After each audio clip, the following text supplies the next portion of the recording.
विद्यार्थी मित्रांनो, आपण मागच्या तासिकेला आपण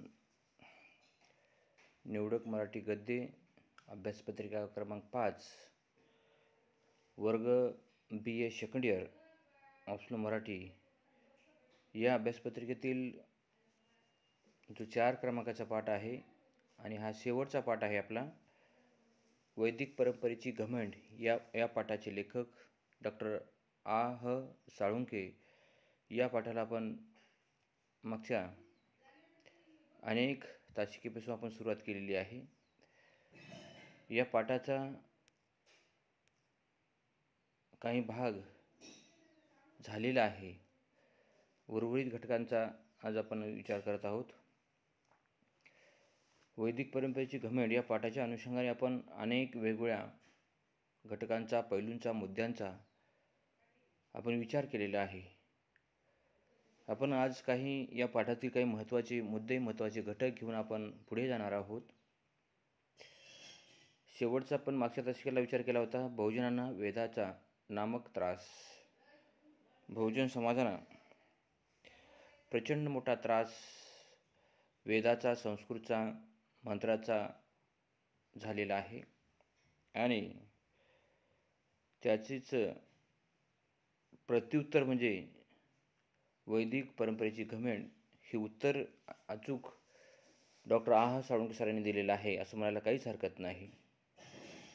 कारण विशिष्ट अशा समाजालाच त्या वैदिक परंपरेचा, वेदाचा प्रचंड मोठी घमंड होती आणि त्या घमंडीच्या मीपणाच्या अहंभावाच्या खाली सर्वसामान्य माणसाला, बहुजनांना नाहकपणे त्रास देण्याचं काम काही मोजक्या मुठभर लोकांनी केलेलं आहे।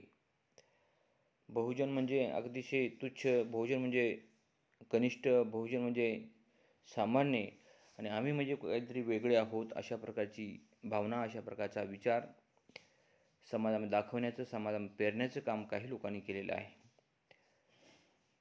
कित्येक वर्ष, कित्येक पिढ्या बहुजन लोकांनी हा त्रास सहन करून आज चळवळीच्या माध्यमातून बहुजन समाजाच्या चळवळी गतिमान झालेल्या आहेत, वाढलेल्या आहेत, विकास पावलेला आहे, प्रचार आणि प्रसार झालेला आहे।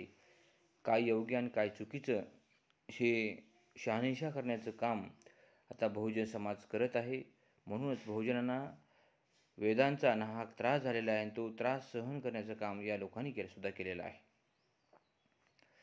पुढचा मुद्दा आहे राजर्षी शाहू महाराज आणि संत तुकाराम यांचा वेद गौरव चुकीचा। या पाठामध्ये प्राध्यापक दीक्षित यांनी राजर्षी शाहू महाराज आणि संत तुकाराम यांनी वेदाचा कसा वापर केलेला आहे, वेदाचा कसा गौरव केला आणि वेदामुळे त्यांना मान सन्मान कसा मिळालेला आहे, अशा प्रकारची माहिती प्राध्यापक दीक्षित या पाठामध्ये मांडतात, लिहितात।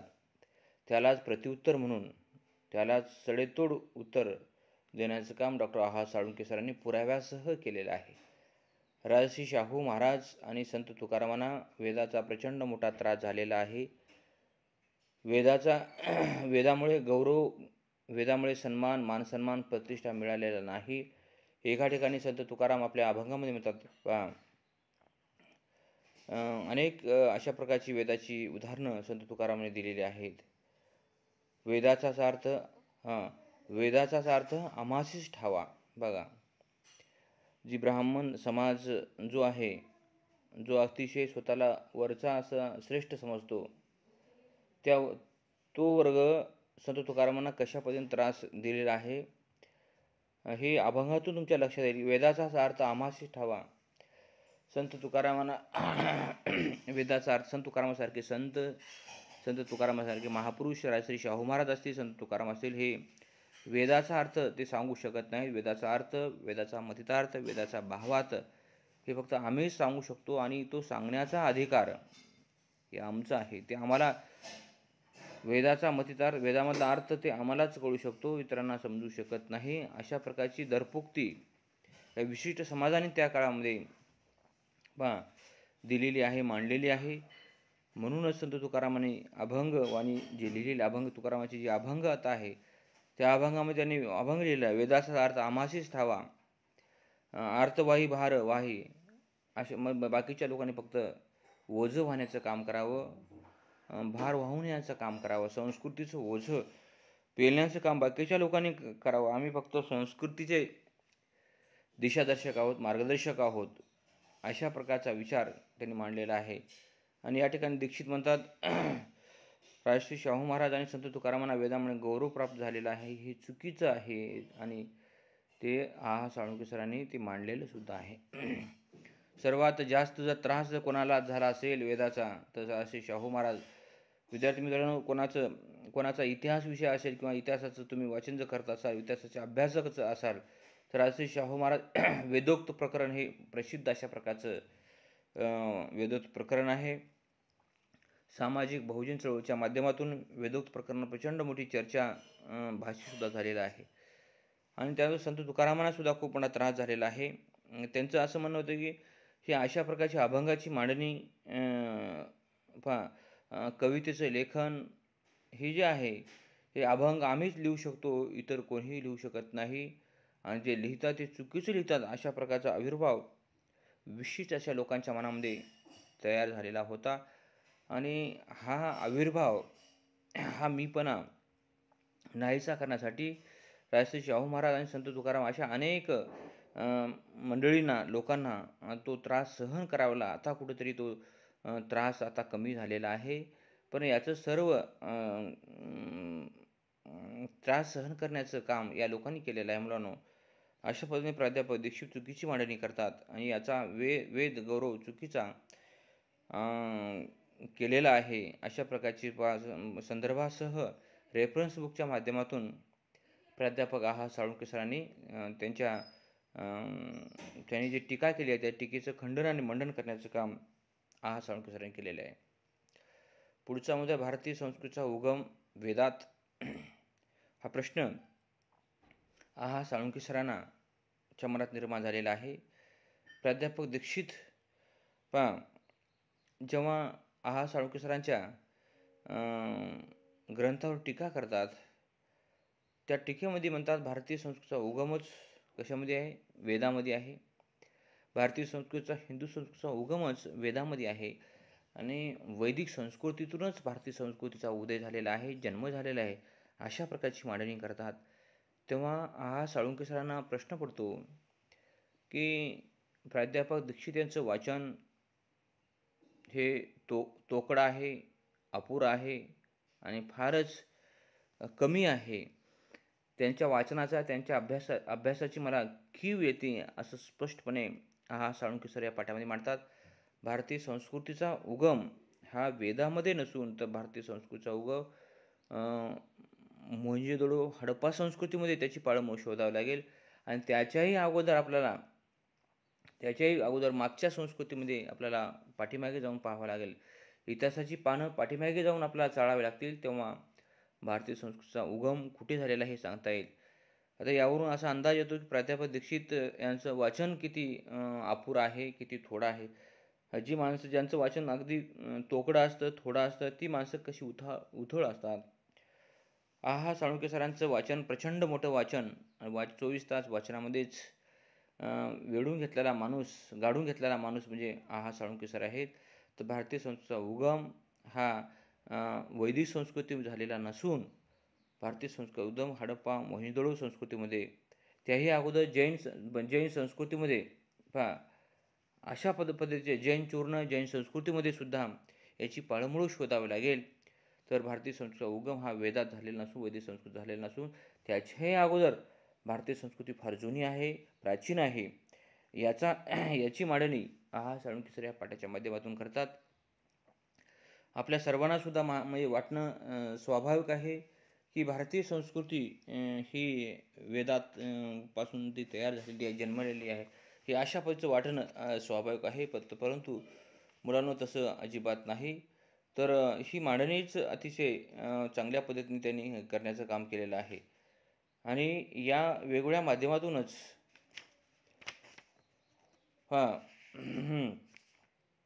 ही मांडणी अशा पद्धतीने करण्याचं काम साळुंखे सरांनी केलेलं आहे. आता पहा, या माध्यमातूनच आहा साळुंखे सर म्हणतात, तथागत गौतम बुद्ध काय म्हणतात पहा संस्कृतच्या बाबतीमध्ये, अनुभवाच्या रसायनातून मी आणि माझे गाळून टाका, जे उरेल ते निर्वाण निर्वाण होय, मी ते अनुभवले आहे. पहा, अशा पद्धतीने विचार करणं गरजेचं आहे. आणि शेवटी आहा साळुंखे सर म्हणतात या पाठामध्ये, हा विचार वैदिक नव्हे, आजचा हिंदू बहुअंशाने बौद्ध व अल्पांशाने वैदिक आहे. पहा, माध्यमाच्या द्वारा आजच्या भारतीय विचारधारेत मान्यता पावलेली आहे. हा विचार वैदिक नव्हे, आजचा हिंदू बहुअंशाने बौद्ध व अल्पांशाने वैदिक आहे. अशा प्रकारची मांडणी या ठिकाणी डॉक्टर आहा साळुंखे सरांनी केलेली आहे. पुढे आपण मुद्दा तो मांडणार आहोत. आजचा हिंदू बहुअंशाने बौद्ध व अल्पांशाने वैदिक आहे. अशा पद्धतीची म्हणजे स्पष्टपणे किंवा पूर्णतः आजचा जो हिंदू आहे तो हिंदू पूर्णपणे वैदिक नाही, तर हिंदू संस्कृतीमध्ये, हिंदू माणसामध्ये, हिंदू कल्चरमध्ये बहुतांश विचार, बहुतांश मूल्य हे बौद्ध विचाराचे आहेत, बौद्ध संस्कृतीचे आहेत, हे कोणालाही नाकारता येत नाही. आणि अशा पद्धतीची मांडणी अधिकाराने अधिकारवानाने आहा साळुंखे सर या पाठाच्या माध्यमातून करतात. पुढचा मुद्दा आहे, स्वतःला बौद्ध म्हणून जाहीर कराना.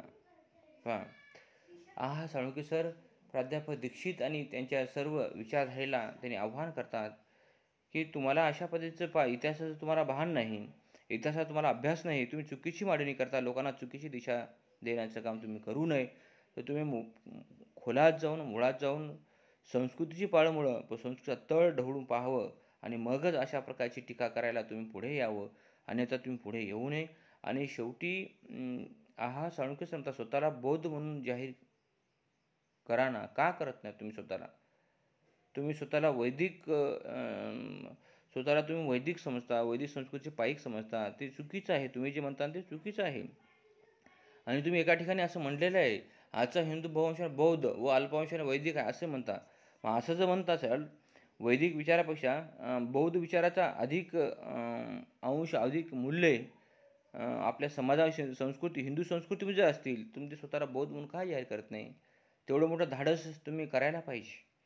वरच्या मुद्द्यामध्ये म्हणतात, आजचा हिंदू बहुअंशाने बहुअंशाने काय आहे? बौद्ध व अल्पांशाने वैदिक आहे. मग स्वतःला तुम्ही बौद्ध म्हणून का जाहीर करत नाही? हे करायला पाहिजे. तुमच्यासारख्या माणसांनी असं पुढे येऊन जर जाहीर केलं तर बाकीचे लोक मान्य करतील. आणि तुम्ही स्वतःला प्राध्यापक समजता, मग अशा प्रकारे धाडस का करत नाही? तुम्हाला काय खरं आहे, काय चुकीचं आहे हे सर्व माहीत आहे. माहीत असताना सुद्धा तुम्ही त्या गोष्टी, जे खरं आहे ते झाकून ठेवता, जे चुकीचं आहे तुम्ही पुढे आणून लोकांच्या समोर मांडण्याचा प्रयत्न करता. हे पूर्णतः चुकीचं आहे. अशा प्रकारचे सडेतोड बोल, अशा प्रकारची प्रखड मांडणी आहा साळुंखे सर या पाठाच्या माध्यमातून केलेली आहे. आणि पुढचा मुद्दा आहे, बुद्ध ब्राह्मणेतर म्हणून. बुद्ध ब्राह्मणेतर म्हणून. या ठिकाणी आहा साळुंखे सर म्हणतात, गौतम बुद्धाचे स्वतःचे तत्वज्ञान व नंतरच्या बौद्धाचे विचार यात पडलेला फरक लक्षात घेतला पाहिजे. म्हणून मी स्थूलपणाने असे म्हणतो की पण प्राध्यापक दीक्षितांनी हे सगळे केव्हा तरी ब्राह्मणाच्या एखाद्या सभेत मांडावे. पहा, बुद्ध हे काय ब्राह्मणेतर आहेत. हे बुद्ध जे आहेत हे ब्राह्मणेतर आहेत. हे कधीतरी मांडलं पाहिजे. हे का मांडत हे तुम्ही मांडायला पाहिजे. पहा, स्वतःला जे तुम्ही ब्राह्मणेतर समजता ना, बुद्ध हे ब्राह्मणेतर आहेत, अगदी खरं आहे. पण हे ते कधीतरी मांडलं पाहिजे ना. तुम्ही का मांडत नाही याची मीमांसा होणं गरजेचं आहे. आणि लोकांना तुमच्यासारखी माणसं चुकीच्या दिशेने घेऊन जात आहेत, चुकीच्या मार्गदर्शन करत आहेत, हेही सांगायला आहा साळुंखे सर विसरत नाहीत. अशा प्रकारची मांडणी म्हणजे वैदिक परंपरेची घमेंड, या संस्कृती चिरफाड करणारी ही मांडणी आहे. हा पाठ थोडासा वेगळ्या पद्धतीने आहे. आपल्याला थोडंसं इतिहासामध्ये जावं लागेल, इतिहासाची पाळंमुळं शोधावं लागेल, इतिहासाची पानं आपल्याला चाळून पाहावे लागेल, तरच याची खरी शहानिशा होईल. परंतु आपल्याला अशा प्रकारचा शोध घेण्याची सवय लागलेली नाही. शोध घेण्याची सवय नाही आपल्याला. कोणीतरी एखाद्याने सांगितलं, मग ते चुकीचं आहे का खरं आहे त्याची शहानिशा आपण अजिबात करत नाही. जे सांगितलं ना ते खरं आहे यावर आपला विश्वास आहे. परंतु आपण वाचन करण्यासाठी, शोध घेण्यासाठी, संशोधन करण्यासाठी आपली कोणाची तयारी नाही. अशा पद्धतीने मांडणं हे चुकीचं आहे.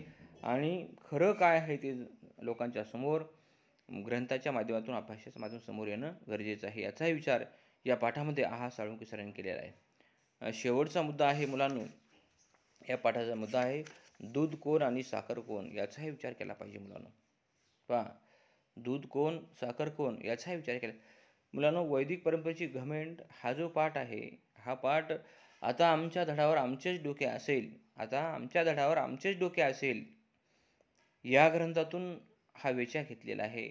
आता आमच्याच धडावर आमचे डोके आहे. जेव्हा या ग्रंथाचं लेखन, या ग्रंथाचं प्रकाशन झालं, हा ग्रंथ जेव्हा साळुंखे सरांनी प्रकाशित केला, तेव्हा या ग्रंथाचं वाचन करून प्राध्यापक दीक्षित यांनी यावर टीका केलेली आहे.